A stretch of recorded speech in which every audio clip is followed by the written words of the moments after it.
أعوذ بالله من الشيطان الرجيم بسم الله الرحمن الرحيم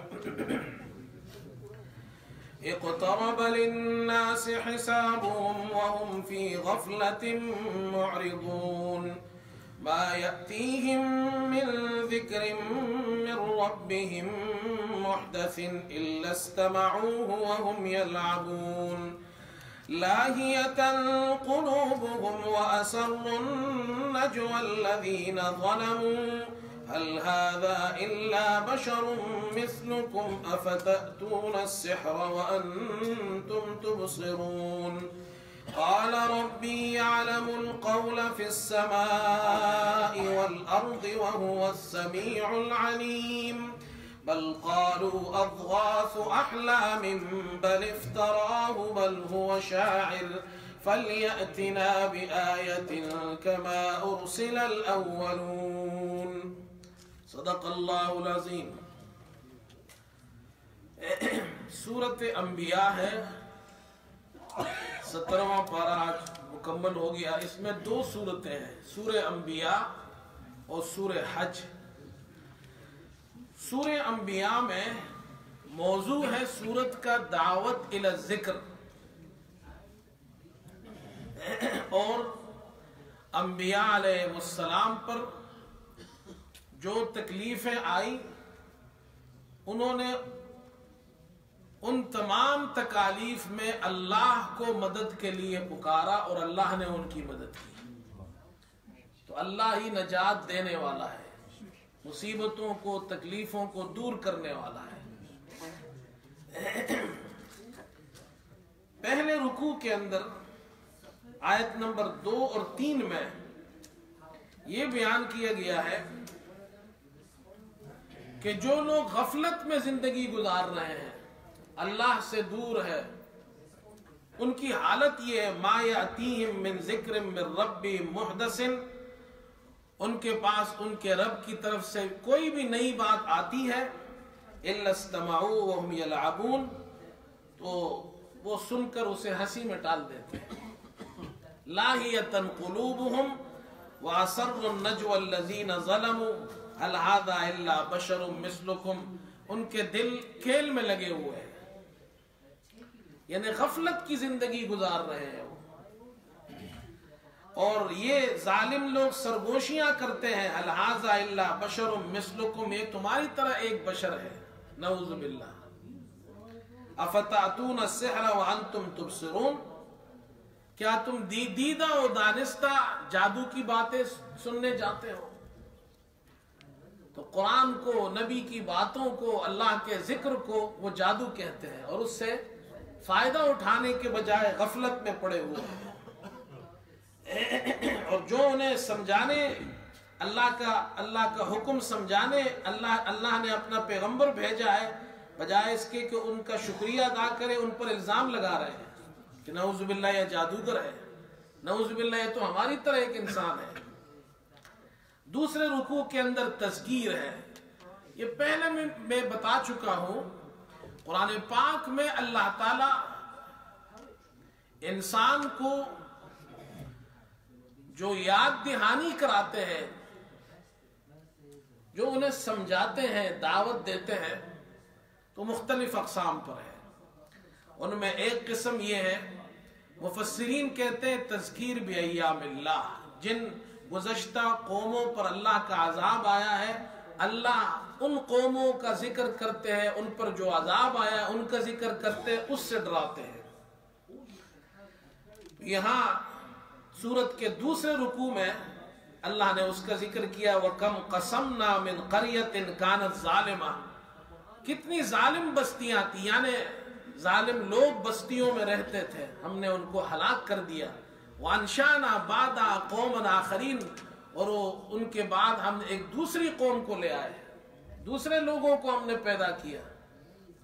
تو اللہ کے عذاب سے ڈرو۔ فَلَمَّا أَحَسُّوا بَأْسَنَا إِذَا هُمْ مِنْهَا يَرْكُضُونَ، جب انہوں نے ہماری عذاب کی آہٹ سنی، اذا ہم منہا یرکضون، تو وہ بھاگنے لگے، دوڑنے لگے۔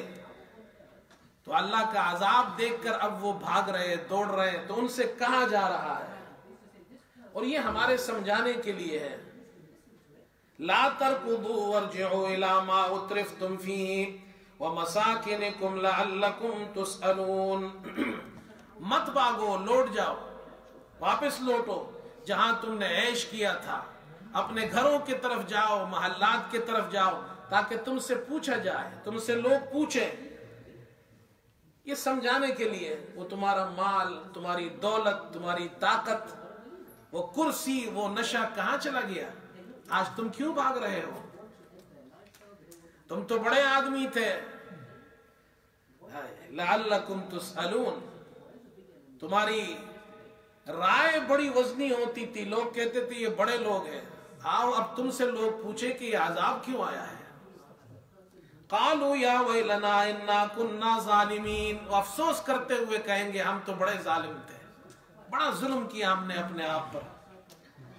اللہ فرماتے اسی طرح ان کی چیخ و پکار جاری رہے گی یہاں تک کہ ہم انہیں اس طرح مٹا دیں گے جیسے حسیدن خامدین، کٹی ہوئی کھیتی ہوتی ہے، کھیتی جب کٹ جاتی ہے تو کچھ بھی نہیں رہتا، وہ بجھ جاتے ہیں، اللہ انہیں بجھا دے گا۔ اس کے بعد تیسرا رکوع ہے، اب یہاں سمجھایا جا رہا ہے، پہلے سمجھایا اللہ نے تذکیر بایام اللہ، جو قوموں پر عذاب آیا ان سے سمجھایا، نصیحت حاصل کرو۔ اب سمجھایا جا رہا ہے تذکیر بآلاء اللہ، اللہ کی نعمتوں کو دیکھو، کچھ سمجھ جاؤ۔ اللہ اکبر۔ وَجَعَلْنَا فِي الْأَرْضِ رَوَاسِيَ أَن تَمِيدَ بِهِمْ وَجَعَلْنَا فِيهَا فِجَاجًا سُبُلًا لَعَلَّهُمْ يَهْتَدُونَ وَجَعَلْنَا السَّمَاءَ سَقْفًا مَحْفُوظًا وَهُمْ عَنْ آيَاتِهَا مُعْرِضُونَ۔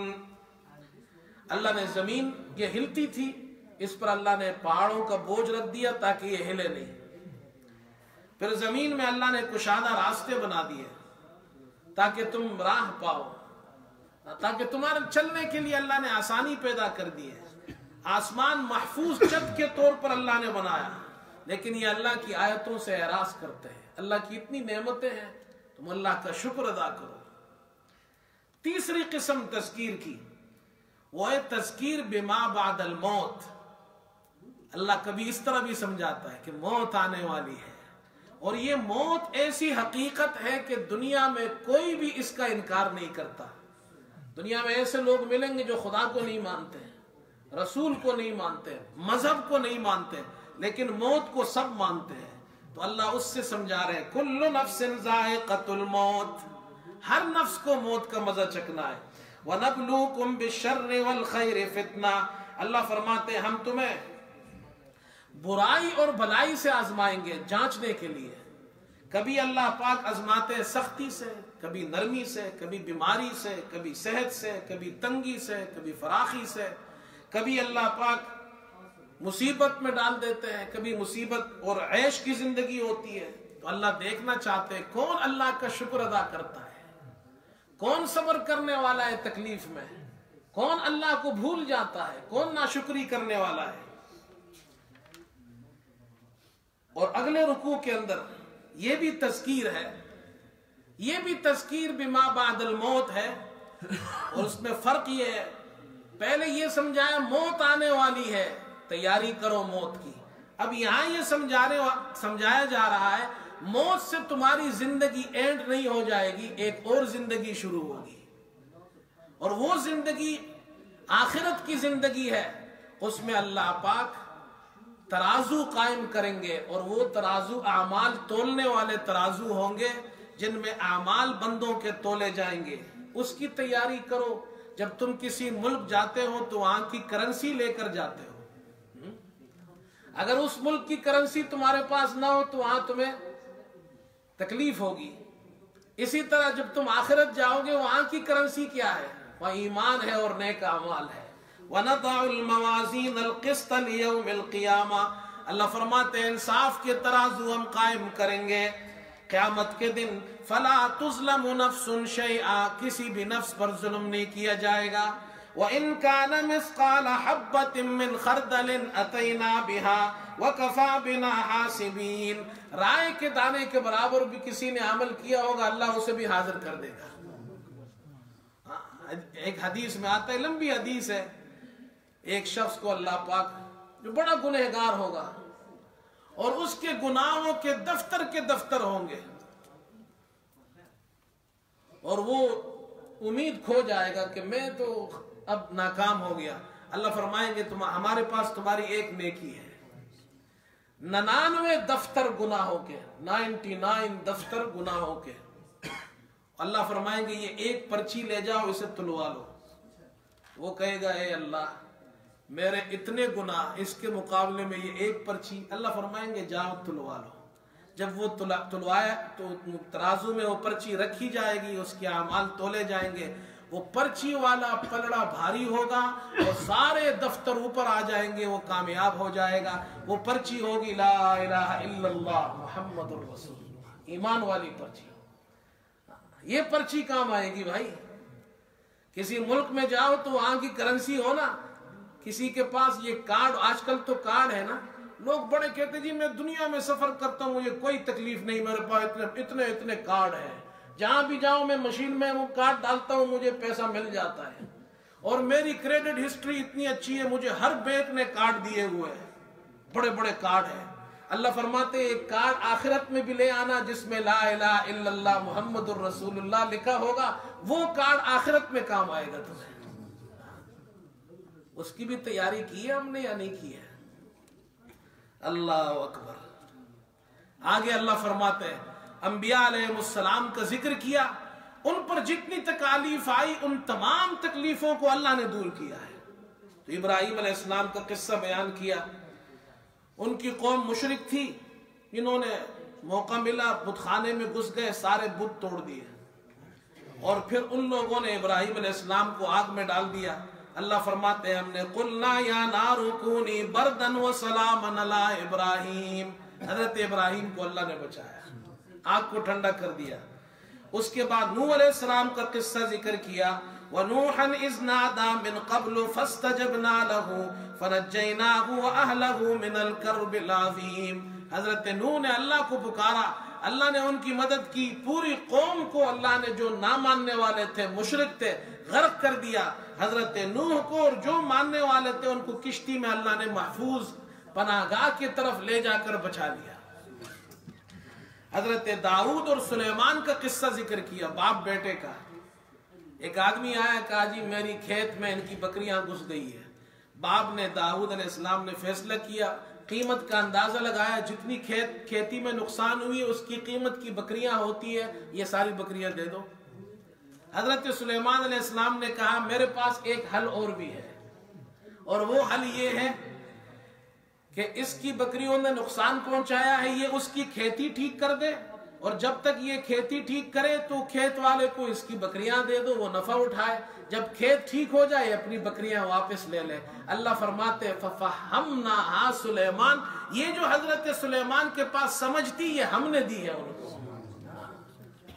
اللہ کو مت بھولو بھائی، یہ مت کہو میں بہت بڑا آدمی ہوں، میں یہ بھی سمجھتا ہوں وہ بھی سمجھتا ہوں، ذرا سا کلک ہو جائے گا نا سارا معاملہ ختم ہو جائے گا۔ اللہ کا شکر کرنا چاہیے ہر وقت جو اللہ نے ہمیں عقل دی ہے، سمجھ دی ہے۔ ایوب علیہ السلام کا ذکر کیا، بیمار ہو گئے، اولاد بھی مر گئی، سب لوگوں نے چھوڑ دیا، آخر میں ایک بیوی رہ گئی۔ اللہ پاک فرماتے ہیں ہم نے ایوب علیہ السلام کی پکار کو سنا۔ ایوب اذ نادى ربه انی مسنی الضر وانت ارحم الراحمین۔ اللہ پاک نے ان کو صحت بھی عطا فرمائی، اور اس کے ساتھ ساتھ جو اولاد مر گئی تھی، فوت ہو گئی تھی، اللہ نے اس کی جگہ دگنی اولاد عطا فرمائی، مال دولت سے بھی نوازا۔ وَظَنُّونِ إِذْ ذَهَبَ مُغَاضِبًا فَظَنَّ أَن لَّن نَّقْدِرَ عَلَيْهِ فَنَادَىٰ فِي الظُّلُمَاتِ أَن لَّا إِلَٰهَ إِلَّا أَنتَ سُبْحَانَكَ إِنِّي كُنتُ مِنَ الظَّالِمِينَ۔ حضرت یونس نے مچھلی کے پیٹ میں ہمیں پکارا، ہم نے ان کی پکار کو سنا، ان کو مچھلی کے پیٹ سے باہر نکالا۔ ایک دوسری جگہ فرمایا فلولا انه كان من المسبحين للبث في بطنه الى يوم يبعثون، یونس اگر مچھلی کے پیٹ میں ہماری تسبیح نہیں کرتے قیامت تک مچھلی کے پیٹ میں رہتے۔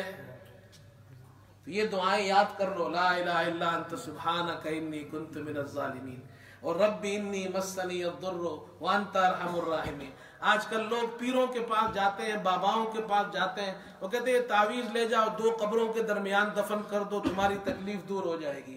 اللہ نے قرآن میں اتنا بڑا وظیفہ، نبیوں کا وظیفہ بیان کیا ہے، یہ ہمیں آتا ہی نہیں ہے، قرآن پہ یقین ہی نہیں رہا ہمارا۔ یہ دعائیں پڑھا کرو، چلتے پھرتے پڑھا کرو، کوئی تکلیف، اللہ تکلیف سے سب کو بچائے، لیکن تکلیف آ جائے تو اللہ کو اس طرح پکارو۔ حضرت زکریا علیہ السلام بوڑھے ہیں، اللہ یہ واقعات میرے لیے آپ کے لیے ذکر کر رہا ہے، بچے نہیں ہو رہے ہیں، فلاں مزار پر جاؤ اور منت مانو، کالا بکرا لے جاؤ، سفید مرغا لے جاؤ، اور ککڑ کیا کہتے ہیں، ککڑ گن تے پتر دن، ککڑ لو پتر دو۔ اللہ کہتا ہے زکریا علیہ السلام کو پتر ہم نے دیا تھا، بڑھاپے میں دیا تھا، انہوں نے اللہ کو پکارا تھا، رب لا تذرنی فردا وانت خیر الوارثین۔ اللہ اکبر۔ توحید پرستوں کا ذکر کیا کہ فتح آخر میں توحید پرستوں کو ہی ہوتی ہے۔ وَلَقَدْ كَتَبْنَا فِي الزَّبُورِ مِن بَعْدِ الذِّكْرِ أَنَّ الْأَرْضَ يَرِثُهَا عِبَادِيَ الصَّالِحُونَ، نیک لوگ اس زمین کے وارث بنیں گے۔ قیامت سے پہلے بھی ایسے ہی ہوگا، عیسیٰ علیہ السلام آئیں گے انشاءاللہ، حضرت مہدی بھی آئیں گے۔ ان الارض يرثها عبادی الصالحون، زمین کا کنٹرول پھر ایسے توحید پرستوں کے ہاتھ میں ہوگا۔ اس کے بعد سورہ حج ہے۔ سورہ حج کے اندر اللہ سے تعلق کیسے قائم ہوگا، تو اس میں حج کا بھی ذکر کیا ہے، بیت اللہ کا بھی ذکر کیا ہے کہ اللہ سے تعلق قائم کرنے کے لیے بیت اللہ جانا پڑتا ہے۔ تو اللہ سے تعلق قائم کرو، کیونکہ قیامت کے دن یہی تعلق کام آئے گا۔ تو پہلے قیامت کو ذکر کیا کہ جو لوگ قیامت کا انکار کرتے ہیں، اللہ نے 2 مثالیں دی ہے۔ یا ایھا الناس ان کنتم فی ریب من البعث فإنا خلقناکم من تراب ثم من نطفة ثم من علقة ثم من مضغة مخلقة وغیر مخلقة لنبین لکم۔ اپنی پیدائش پہ غور و فکر کرو۔ آدم علیہ السلام کو مٹی سے پیدا کیا، اور اس کے بعد جتنی اولاد ہے وہ ان کی پیدا ہو رہی ہے ماں کے پیٹ کے اندر۔ وَنُقِرُّ فِي الْأَرْحَامِ مَا نَشَاءُ، ماں کے پیٹ کے اندر، رحم مادر کے اندر اللہ تعالیٰ فرماتے ایک مدت معین تک اللہ انسان کو ٹھہراتے ہیں وہاں، بچے کو۔ اس کی پروسیس کو ذکر کیا، پہلے وہ نطفہ ہوتا ہے، پھر وہ جناب کیا ہے علقہ بن جاتا ہے، بستہ خون، پھر وہ گوشت کا لوتھڑا بن جاتا ہے، مخلقۃ وغیر مخلقہ۔ اللہ چاہے تو اس کو کمپلیٹ انسان بنا دیتا ہے، ناک، منہ، آنکھ، ہاتھ، انگلیاں۔ یہ ذرا غور کرو، 50 سال ہو گئے، 60 سال ہو گئے، 70 سال ہو گئے، یہ ہم ہاتھ استعمال کرتے ہیں، ایسا رکھتے ہیں ہلتا بھی نہیں ہے، اس طرح کرتے ہیں آسانی سے مڑ جاتا ہے۔ یہ مشینری دنیا کے اندر روبوٹ بنائے، سب کچھ بنائے، ایسی مشینری کوئی بنا سکتا ہے؟ صرف ایک آنکھ کے اندر دیکھو اللہ کی کتنی قدرت ہے۔ اور آج سائنس نے اتنی ترقی کی ہے، 1400 سال پہلے کوئی ایکس رے مشین نہیں تھی، کوئی لیبارٹری نہیں تھی، اور قرآن آج بھی اعلان کر رہا ہے ماں کے پیٹ میں بچے کا پروسیس اس طرح ہوتا ہے۔ یہ قرآن کی حقانیت کی دلیل ہے، 1400 سال پہلے یہ سچا کلام ہے۔ اور دوسری دلیل بیان کی اللہ نے زمین سے، وَتَرَى الْأَرْضَ حَامِدَةً فَإِذَا أَنزَلْنَا عَلَيْهَا الْمَاءَ اهْتَزَّتْ وَرَبَتْ وَأَنبَتَتْ مِن كُلِّ زَوْجٍ بَهِيجٍ۔ تم دیکھتے ہو زمین سوکھی ہوتی ہے، پھر اللہ تعالیٰ فرماتے ہم اس پر آسمان سے پانی اتارتے ہیں، تر و تازہ ہو جاتی ہے، ہر قسم کے خوشنما میوے لے آتی ہے، اس پر اگ آتے ہیں۔ ذالک بأن اللہ هو الحق وانہ یحیی الموتى. ایک بچہ نہیں تھا، ماں کے پیٹ میں اللہ نے پیدا کیا، قیامت کے دن اللہ دوبارہ پیدا کرے گا. زمین سوکھی تھی، اللہ نے پانی برسایا، بارش ہوئی، سبزہ ہوگا. قیامت کے دن سب یہ جتنے مرے ہوئے ہیں ایک بارش برسے گی، یہ سب زندہ ہو جائیں گے. اب فرمایا اس کی تیاری کرو. تو اللہ سے تعلق ہوگا تو قیامت میں کامیاب ہوگے. اب اللہ سے تعلق سب سے پہلے اللہ نے اس شخص کا ذکر کیا جو دنیاوی فائدے کے لیے دیندار بنتا ہے. کہتا ہے میرا فائدہ ہوگا تو میں اللہ سے تعلق قائم کروں گا، فائدہ نہیں ہوگا دنیاوی تو میں نماز بھی نہیں پڑھوں گا، مسجد بھی نہیں جاؤں گا. اللہ نے فرمایا ایسا مطلبی آدمی یہ اللہ سے تعلق قائم کرنے والا نہیں ہے. محبت کرنے والا، جس کو عشق ہو، محبت ہو، ذرا اس سے پوچھو. سردی کی رات ہو، دسمبر اور جنوری میں برف پڑ رہی ہو، اور کسی کی محبوبہ اسکاٹ لینڈ میں رہتی ہو، اور وہاں سے اس کا فون آئے کہ رات کو 3 بجے مجھ سے ملنے آؤ. یہ آدمی کسی مفتی سے فتویٰ پوچھنے جائے گا کہ اس رات میں 3 بجے کسی کو بلانا جائز ہے یا نہیں ہے؟ پوچھے گا مسئلہ؟ کبھی نہیں پوچھے گا. وہ تو گاڑی اٹھائے گا اور بھاگے گا. اللہ فرماتے ایسا مسلمان بنو، ایسی محبت تو ہو دل میں اللہ سے. وَمِنَ النَّاسِ مَن يَعْبُدُ اللَّهَ عَلَى حَرْفٍ. کچھ لوگ اللہ کی عبادت کرتے ایک کنارے پر کھڑے ہو کر. ایک جیسے مکان کے کنارے پر آدمی کھڑا ہو، اندر کوئی مطلب کی چیز ہو تو چلا جائے، مطلب کی چیز نہیں ہو تو واپس چلا جائے. فَإِنْ أَصَابَهُ خَيْرٌ اطْمَأَنَّ بِهِ.